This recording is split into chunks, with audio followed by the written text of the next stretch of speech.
दोस्तों इस वीडियो में मैं आपको बताऊंगा कि भाज्य और अभाज्य संख्या में क्या अंतर होता है। अगर आप भाज्य और अभाज्य संख्या नहीं पहचान पाते तो कैसे पहचानना है और दोनों का जो डिफरेंशिएशन होता है वो भी मैं बता दूंगा। तो दोस्तों वीडियो को पूरा लास्ट तक देखिए ताकि अब जो परेशानी है आपको पूरा कंप्लीट हो सके, आप इसको समझ सके। तो दोस्तों चलिए वीडियो को स्टार्ट करते हैं। उससे पहले दोस्तों जो यहाँ पे कुछ वीडियो है वास्तविक संख्या या उससे रिलेटेड जो क्वेश्चन यानी जो कुछ वीडियो है आप अगर नहीं देखें तो जाकर प्लेलिस्ट में जाकर जरूर चेक कीजिएगा, या आप जाकर वीडियो में जाकर जरूर देख लीजिएगा और सब वीडियो भी उससे। तो चलिए हम वीडियो को स्टार्ट करते हैं और भाज्य और अभाज्य संख्या सबके बारे में मैं दोनों के बारे में अच्छे तरह से मैं आपको डिफाइन करता हूं, आपको अच्छे से बताता हूं।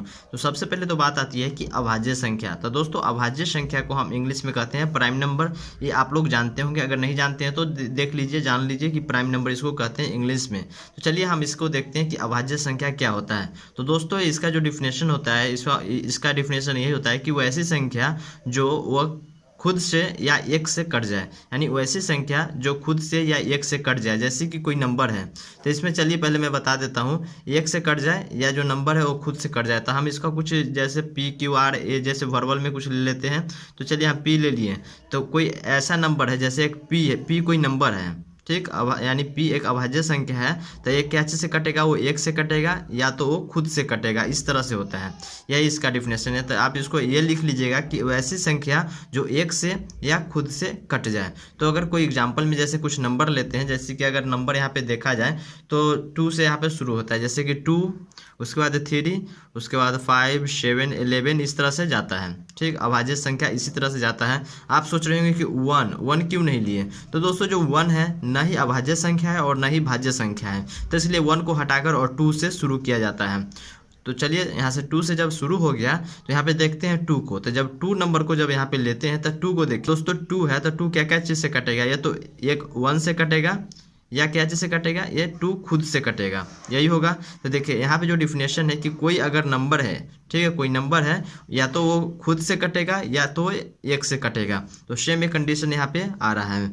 3 को देखते हैं तो 3 में भी यही है कि या तो ये खुद से कटेगा यानी कि 3 से कटेगा, या ये नंबर खुद से कटेगा, नहीं सॉरी, या तो नंबर ये 3 से कटेगा या तो नंबर फिर 1 से कटेगा, यही है। इसी तरह से जो नंबर दिया गया है इसको यही यानी जो कंडीशन है यही है कि अगर जो नंबर खुद से या 1 से कट जाए उसको हम अभाज्य संख्या कहते हैं। चलिए अब आगे देखते हैं भाज्य संख्या के बारे में। तो दोस्तों जो भाज्य संख्या है, तो भाज्य संख्या क्या होता है। तो दोस्तों जो भाज्य संख्या है, तो भाज्य संख्या में यही है कि जो नंबर दिया गया है, जैसे कि कोई नंबर है जैसे कि पी है, ठीक, तो या तो ये खुद से कटेगा, जैसे कि ये पी से ही कटेगा, एक से ही कटेगा, या और भी जो नंबर होता है वो सभी चीज़ से कटेगा।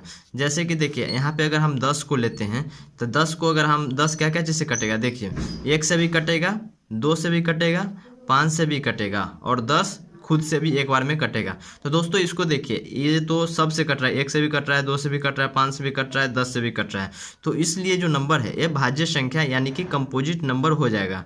और जो इसका अभाज्य संख्या का जो बात है, अभाज्य संख्या में जो इसका डिफिनेशन है, जो 1 से या खुद से कट जाए उसको हम अभाज्य संख्या कहते हैं। और भाज्य संख्या यानी वैसी संख्या जो एक से कटे, खुद से कटे और जो बाकी जो नंबर है उससे भी कट जाए, तो होता है भाज्य संख्या। तो दोस्तों यही होता है दोनों में डिफिनेशन। सबसे पहले जो बोला जाए कि सबसे छोटी अभाज्य संख्या कौन है, तो सबसे छोटी अभाज्य संख्या जो है, अभाज्य संख्या जो सबसे छोटी अभाज्य संख्या है वो 2 है। और अगर ऐसा बोला जाए कि वह अभाज्य संख्या जो सम है, सम विषम के बारे में आप तो जानते होंगे।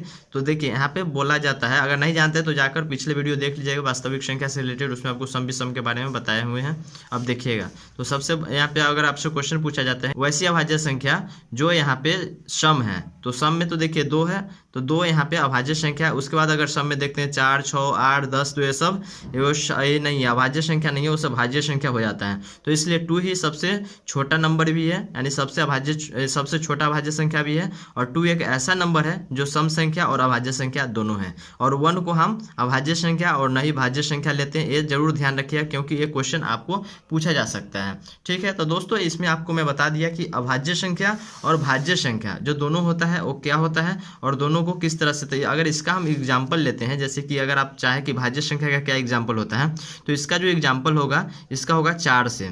तो बोला जाए कि 4 से होगा, तो इसमें अगर बोला जाए कि सबसे छोटा भाज्य संख्या क्या है, तो सबसे छोटा भाज्य संख्या हो जाएगा 4। क्योंकि अगर देखा जाए तो देखिए यहाँ पे 4 हो गया, अगर 1 लेते हैं, 2, 3, उसके बाद 4 आता है। तो एक तो न अभाज्य है और न ही भाज्य संख्या है। उसके बाद आ गया 2, तो 2 तो सबसे छोटा अभाज्य संख्या है, ये भाज्य नहीं होगा क्योंकि इसका अगर इसको हम काटते हैं तो 1 से कटेगा, 2 से कटेगा, तो ये हो जाएगा भाज्य संख्या। 3 है तो 3 भी भाज्य है क्योंकि ये भी 1 से कटेगा और ये नंबर खुद से यानी कि 3 से ही कटेगा, तो ये भी हो जाएगा अभाज्य। लेकिन इसको जब देखते हैं तो इसको देखिए, ये तो 1 से कटेगा, 2 से कटेगा, उसके बाद ये 4 खुद से कटेगा, तो यही एक ऐसा नंबर है जो भाज्य संख्या और सबसे छोटी संख्या है भाज्य संख्या का। अगर इससे आगे जाते हैं तो 4 के बाद क्या होगा, 6 हो जाएगा क्योंकि 5 तो अभाज्य है, तो यहाँ पे अभाज्य हो जाएगा 5, और उसके बाद आता है 6, तो 6 हो जाएगा।